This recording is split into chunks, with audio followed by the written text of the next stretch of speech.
Et toi, tu es à moi. Oh my!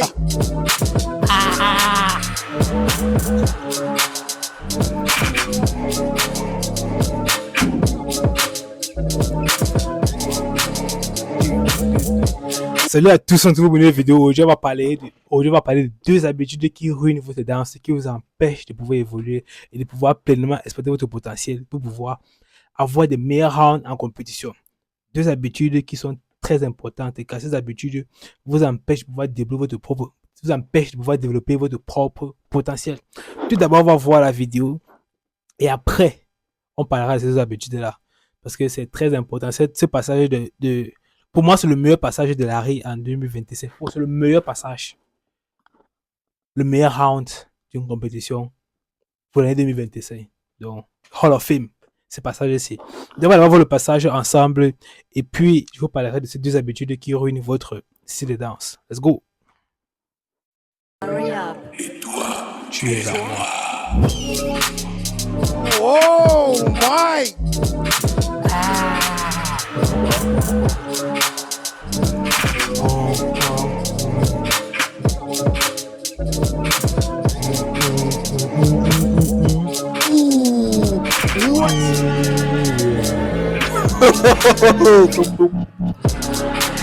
You crazy, you crazy!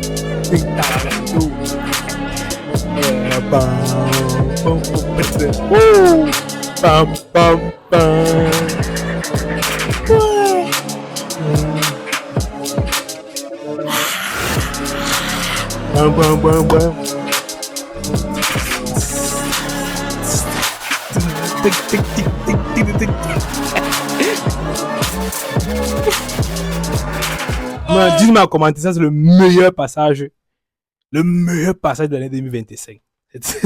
C'était vraiment extraordinaire. Et puis on parle des habitudes là. Vous avez observé son round. On va revoir le round pour une deuxième fois. Et je veux que vous regardez attentivement ça. Parce que voici ces deux habitudes qui vous empêchent de pouvoir mener vos danses à un autre niveau. La première, c'est que votre corps est trop rigide. Pourquoi lorsque vous dansez, vous avez tendance à vouloir mettre beaucoup d'efforts dans le mouvement pour que ça puisse se ressentir. Vous mettez trop d'efforts, vous ne dosez pas assez l'énergie que vous mettez dans le mouvement. Et lorsque vous allez revoir ce passage, rappelez-vous que s'il y mettait beaucoup d'efforts dans ce mouvement, il ne serait pas capable d'avoir le flow. Pourquoi? Parce que le flow, c'est un peu comme quoi? C'est comme un cours d'eau en continu qui n'est bloqué par rien. Et maintenant, quand vous êtes trop rigide dans vos mouvements, quand vos mouvements sont trop durs, c'est comme s'il y a une pierre qui vient empêcher que le cours d'eau passe. Le cours d'eau passe comme ça. Là. Maintenant, au lieu de continuer normalement, il y a une pierre qui vient empêcher que le cours d'eau passe. Il faut être obligé de partir comme ça, et le haut. Et là, ce n'est plus sinusoïdal. Bon, ça veut dire quoi? Ce n'est plus en harmonie. Tu vois? Ça veut dire que le cours d'eau a été redirigé vers d'autres manières de passer. Bon, comme ça. C'est assez clair, quoi.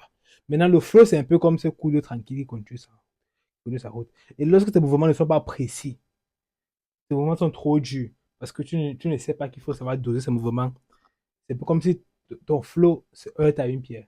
Donc, le flow est fonction de comment tu maîtrises ton énergie. Et si tu veux savoir comment maîtriser sa musique, il y a une vidéo sur comment être en harmonie avec la musique et comment maîtriser sa musicalité avec Majid et Lumi. Il y a ces vidéos qui sont disponibles.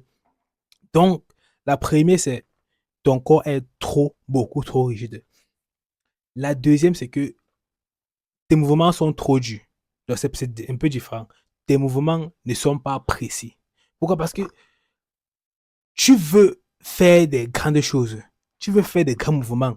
Ce qui fait que tu perds un peu la connexion avec la musique. Pourquoi? Parce que tu veux essayer de faire les mouvements un peu explosifs. Les mouvements qui fait en sorte qu'on dit que wow! Le moment où il faut que le public dit que wow! Les backflips, on appelle ça comment là? J'ai les mots en anglais, ça veut pas en français. Les backflips, tous les mouvements de b-boy. Tu as envie de faire les mouvements de b-boy et tu perds cette énergie là. Quand tu veux faire un grand mouvement, tu perds en fait la connexion à la musique, tu vois. Mais maintenant, si tu vois d'autres danseurs faire des grands mouvements et qu'ils ne perdent pas le flow de la musique, c'est juste parce que ils ont entraîné, ils ont trouvé une manière de Fais des grands mouvements en accord avec le style. C'est pas impossible de trouver des mouvements qui collent avec, fais des grands mouvements qui collent avec ton style, mais il faut que tu comprennes que c'est que tu vas t'entraîner, que tu vas pouvoir naturellement faire ces grands mouvements-là. On peut voir pour Larry. Lui, Larry, ici, maintenant, là, il n'essaye pas il contrôle d'abord son intensité. La première habitude, c'est que les mouvements sont trop rigides. Sont très rigides. Tu n'es pas dans le flow. La deuxième, c'est que tu veux faire des grands mouvements sans vraiment avoir un corps adapté à faire ces mouvements-là. Donc, tu veux, par exemple, copier une manière, par exemple, de rugby de faire des grands mouvements. Mais ça te bloque, en fait. Pourquoi? Parce que tu ne comprends pas la mécanique derrière ce mouvement-là.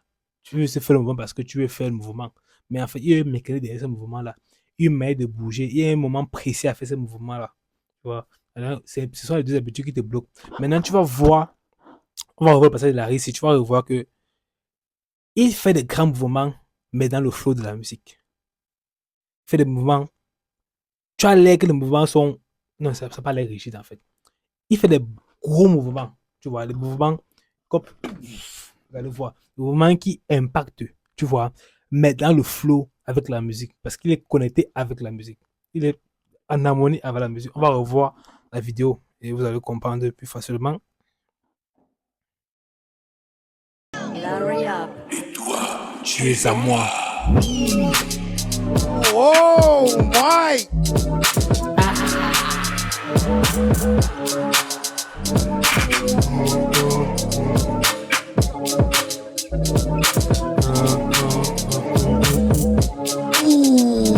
Ooh, what?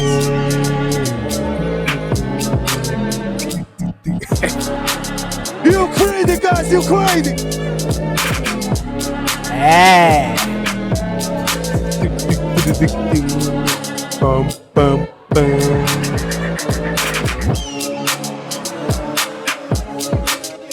Ah! Ding, ding, ding, ding.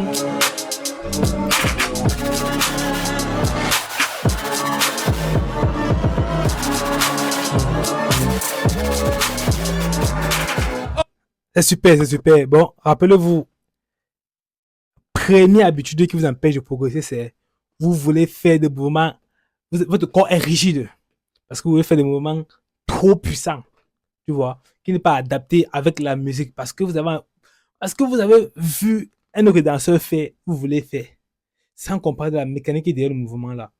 Donc on ne copie pas un mouvement de n'importe quelle manière. Et lorsque tu veux même faire un mouvement grand par rapport à ton style, tu dois comprendre que tu dois doser cela en fonction de la musique.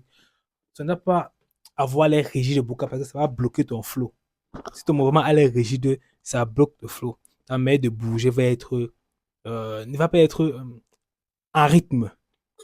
Oui, tu vas avoir ce rythme ici là. Mais si tu fais un grand mouvement, ton rythme va partir comme ça.